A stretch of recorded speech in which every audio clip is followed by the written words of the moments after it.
Today, let's talk about how to maintain momentum with our goals and habits. And here's why I think this is so helpful. I find, at least for myself, what can happen is I get this grand idea for this goal that I have or this new habit I want to create. And in the beginning, I'm super effective at making it happen. But as I keep going, as the days go on, it gets less fun. It's the newness wears off, and now I'm just having to do it. And it loses all the excitement and motivation. It's hard for me to maintain my momentum. So I thought that it would be good for us to talk about this and how we can keep that momentum going because I found a specific analogy that I think could be really helpful for this that's really defined the difference about when I maintain a habit and when I don't. And so by watching this video, you'll leave knowing how to maintain your own habits. Okay, so let's dive in. And really, the key here is we want to focus on the why we want to do the goal or maintain that habit versus the why we don't want to. And this sounds pretty simple and obvious, but what I find is my brain forgets this, and a lot of my clients' brains forget this too. And so let's talk about what that looks like. And to do that, we're going to do two things. We're going to start by talking about this concept of the treadmill. And I'll explain. You don't have to go out and start running. This is an analogy, though you can if you want. It is the new year, right? Gotta get those exercise goals going. Anyways, so it's are you on the treadmill? And then the second thing we're going to talk about is what is fueling your run. Okay, this is a story that happened to me just this morning, and it really helped me to solidify this understanding of what causes habits to be maintained and what doesn't. And so let me tell you the story, and then you'll be able to see how it applies to your life and also help to make that really clear. Okay, so I had on my schedule that I was going to go for a run today on the treadmill and then do a workout. And it wasn't going to be super long. It was going to be 30 minutes. And I wake up, and I'm not wanting to do my run. And I'm not really very surprised by this because I didn't want to do it when I put it on my schedule either.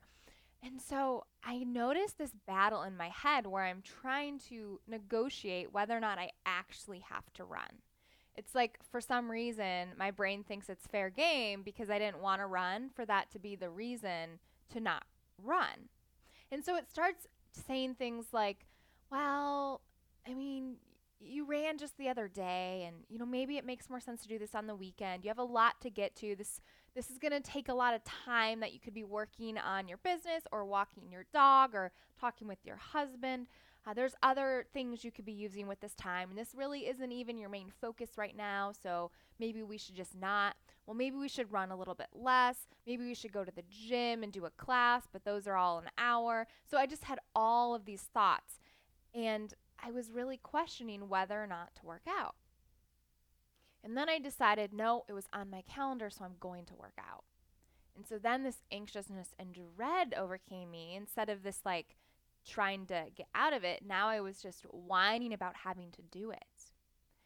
And as I'm putting on the workout clothes, I hear this. I see my pup come out of his little, where he goes to sleep, his little bed. He came out to say hi. And so all of a sudden I'm like petting my dog and cuddling with my dog instead of getting on the treadmill, like as if this is now like the thing I have to do. I can't run because I have to pet my dog.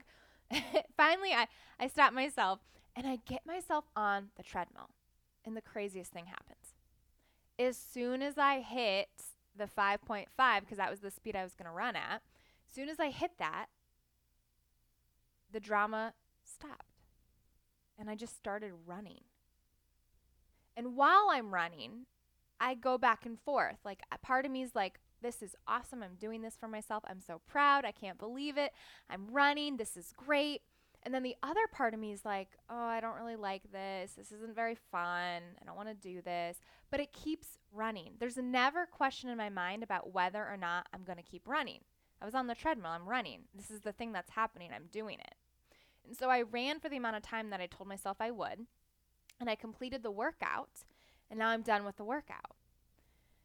And I decided I wanted to really reflect on how I had done the run and just kind of bask in the excitement of the fact that I had done it because it had been so hard to get me there.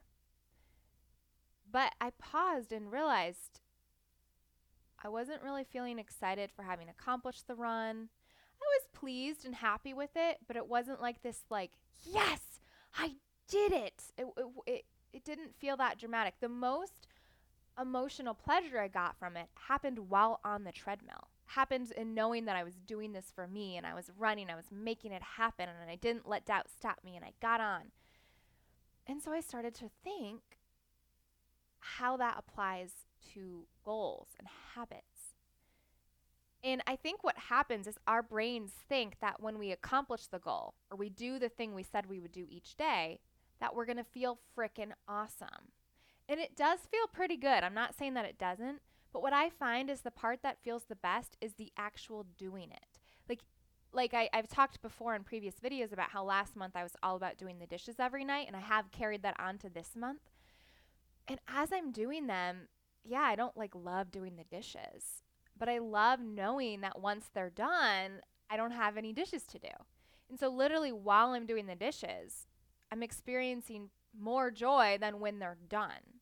I don't know if this is the same for you all, but I think it's something for us to think about because we think that having done the goal is going to give us the joy. But what I find is the joy comes from actually doing the goal and dreaming about how great it'll be to have had it done. And so the first question in how this can relate for us with our habits is, are you on the treadmill? And think of the treadmill as your commitment to do the goal. Because before I got on the treadmill, I was in that mind drama trying to decide whether or not to do it or not. I was getting all spun out about it. And we can think the same for our goals. And so whatever your goal is, maybe it's that you want to journal every day. Are you complaining to yourself about having to journal every day? That would mean you're not even on the treadmill yet. You're staring at the treadmill or you're in the other room thinking about how there's that treadmill. There's that journaling you have to do, but you haven't done it. Are you even on the treadmill? And so that's the first question. And if you're not on the treadmill, that's okay. It's just good to realize it. And the way to help ourselves to get on the treadmill is to remember why we want to be on the treadmill in the first place, as opposed to why we don't. Because if you're not journaling or doing whatever your habit is or on that treadmill, it's because your brain's convinced you don't want to do it and that is a reason not to do it. So in that moment, we remind ourselves of our why. And in a previous video, I talked about the importance of setting that vision for yourself. So I do recommend you go back, watch that video if you don't have a why. But you can also just in this moment think about, why the heck do I want to do this thing? And in the moment, your brain's going to be like, I don't want to do this. But ask yourself why you intended to in the first place. So for me with the run, it was, well, I want to do it because I said I would do it. And I know that the more I honor the commitments to myself, the more I continue to build my belief that I do honor commitments to me. My word matters to me. And that was enough of a reason to get me to get on the treadmill. It was enough of a reason to get me to refocus away from the not wanting to run and instead to focus on the wanting to run because of what it would mean for me, the impact that it would have on my belief in myself, on how I'm somebody who maintains my commitments to myself, and how I'm somebody who works on her fitness because she believes in the importance of it. She's there for her. Her future self is thanking her current self for all this work that she's doing. And so that is what got me on the treadmill. So if you're not on the treadmill, remind yourself. I don't think remind is the word. I think just remind yourself of your reason. Okay. So now let's say you're on the treadmill. You're on the treadmill. I got on the treadmill. The next question to ask yourself is, what's fueling your run? Because it can come from two places. It can come from gritting your teeth through it and bearing it, or it can come from actually enjoying the process. And I'm not saying that you just get on the treadmill or whatever the treadmill is for you in this comparison, that you're just going to get on and all of a sudden rainbows and daisies and everything feels great. But what I am saying is that if you're constantly gritting your teeth through every single thing you do, it's never going to feel good. Even when you accomplish it, you'll get a sense of relief, but you'll start to think it's not even worth it. And it's just not sustainable. Like you're going to exhaust yourself out before you can get massive growth. And so with our habits and our goals too, we want to be able to maintain that momentum. Hence the purpose of this video. And so we need to make sure we're using something to fuel our run that helps propel us forward. So in an upcoming video, I'll talk more about how to shift away from using willpower, because willpower won't work. It will work in the moment, but it won't give you sustainability and long-term solutions for yourself. So we will talk about that in a minute, or in a future video. For this video with the what's fueling your run, it's just thinking about the emotion that you want to have when you get on the treadmill. So for me, and when I say when you get on the treadmill, I mean when you journal, when you do the dishes, when you get up at 6 because you said you would. Whatever your habit or your goal is and what you're doing to get to that goal is, those are the things that you're doing. But whenever we do something, it's coming from some type of fuel, emotional fuel, that's fueling us to take action on that. If you're gritting your teeth and you're just bearing through it, you're like muscling your way through, the feeling is going to be something like grit, tenacity, determination, willpower. And those can work, but only if they feel good. You want the emotion to, and it doesn't necessarily mean that it's like, oh, this is pleasurable and wonderful and I love it. It's more so that if you were to put emotions on a spectrum of like feeling good to feeling bad, it's more on the feeling good than on the feeling bad. So wherever you're at right now, so for me with the treadmill, if I had taken my dread onto that treadmill run, it would have made the amount that I ran feel like 5 times longer than it actually felt, than it actually was. Because I don't want dread to be what's fueling me. I don't want to grit my teeth through dread to try to push and persevere through it, because then it's like this battle. And so that every time then the treadmill comes, I see it as a battle, and it's not going to make it easy to do my runs moving forward. So what do I want to fuel my run? Well, what ended up fueling my run was the moment I got on the treadmill was the belief that it's been done. As soon as I stepped foot on that treadmill, my mind went from, is she going to do it, to she's doing it. It's as good as done. I mean, sure, she has to actually do the run now, but she's not going to get on the treadmill and then get off the treadmill and then get on the treadmill and then get off the treadmill. It's happening. It's done. It's going forward. And so my feeling that fueled my run was commitment. I noticed the same thing with doing the dishes, which was one of my goals from a previous month, was every day I was going to do the dishes. So it felt as good as done. When I made the commitment, I was on the treadmill. It was as good as done. And that was what that commitment fueled me forward. It allowed me to maintain the momentum because I knew I was going to do it. It just wasn't questionable anymore. It was just going to happen. And so you can take that same approach with your goals and with your habits. And so what I'd offer to you is to just think about, what do you want to fuel your run? And with that question, it's not necessarily like ideal, because like if I were to say I could have any emotion I want, what do I want to fuel my run? I wouldn't choose commitment. I would probably choose like utter joy. But that just isn't accessible to me right now. Maybe there's a future where I can feel utter joy when I get on the treadmill. But I'm not there now, and I'm not anywhere near the vicinity of that. So for me to say that that's what I want is just setting me up to not be successful, to not have a fuel that's maintainable. And so for you, think about what you want that feels accessible and attainable to you right now. So it might not be utter joy. It might not be fascination. It might not be security. It might not be any of those. It might just be courage. Or it might even just be going to like contentness or letting it like be okay to feel however you feel. So allowance.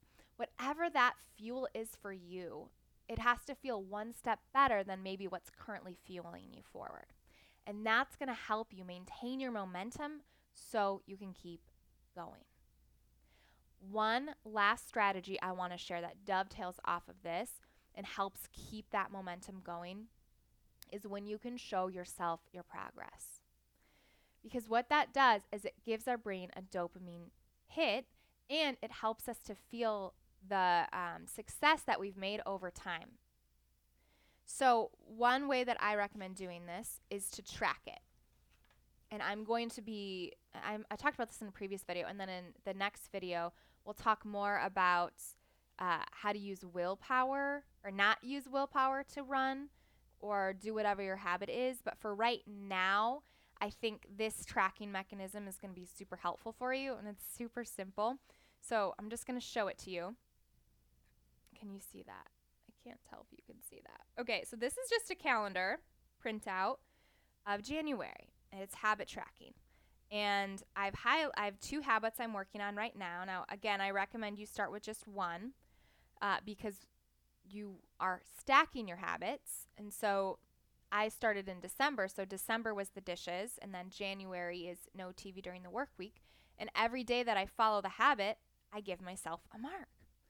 And it's so simple and subtle, but every time I look at this, I think, gosh, look at her go. She's just saying she's going to do stuff and doing it. That is awesome. And I think about how good it's going to feel when this is fully marked up. Now, my guess is probably, based on the realization I had with my treadmill run today, is once I get to the fully marked up calendar, it will feel pretty good as a reflection. But I think the part that actually feels the best is me anticipating how good it's going to feel. It's like when you have a vacation coming up. And yeah, the vacation's awesome, but the anticipation of the vacation, of you going to that beach and laying in the sand or whatever it is for you, to me feels just so good. And it's every day up to the vacation where you're thinking about that. That feels good. And that's the same with this, is me every day getting to make a mark and getting to notice the progress I'm making and thinking about how great it'll feel when I get to the end. So that's a simple way for you can help to show yourself the momentum that you already have and keep it going. And then what's nice too is if you miss a day, it's just one little mark you've missed. It's not a big deal. You can still fill the whole page up with color outside of that one day, and that's fine. Okay, so this video is a little longer than the others, but I really wanted to make sure to hone in on this point because I think we often don't have trouble deciding or setting a habit. The harder part for us to do is to maintain it, and that's why this is so important. And the next video will go even deeper about this idea of not using willpower. There is another way, a less painful way to fuel yourself forward. All right, so thank you so much, and I will talk to you again soon. Bye.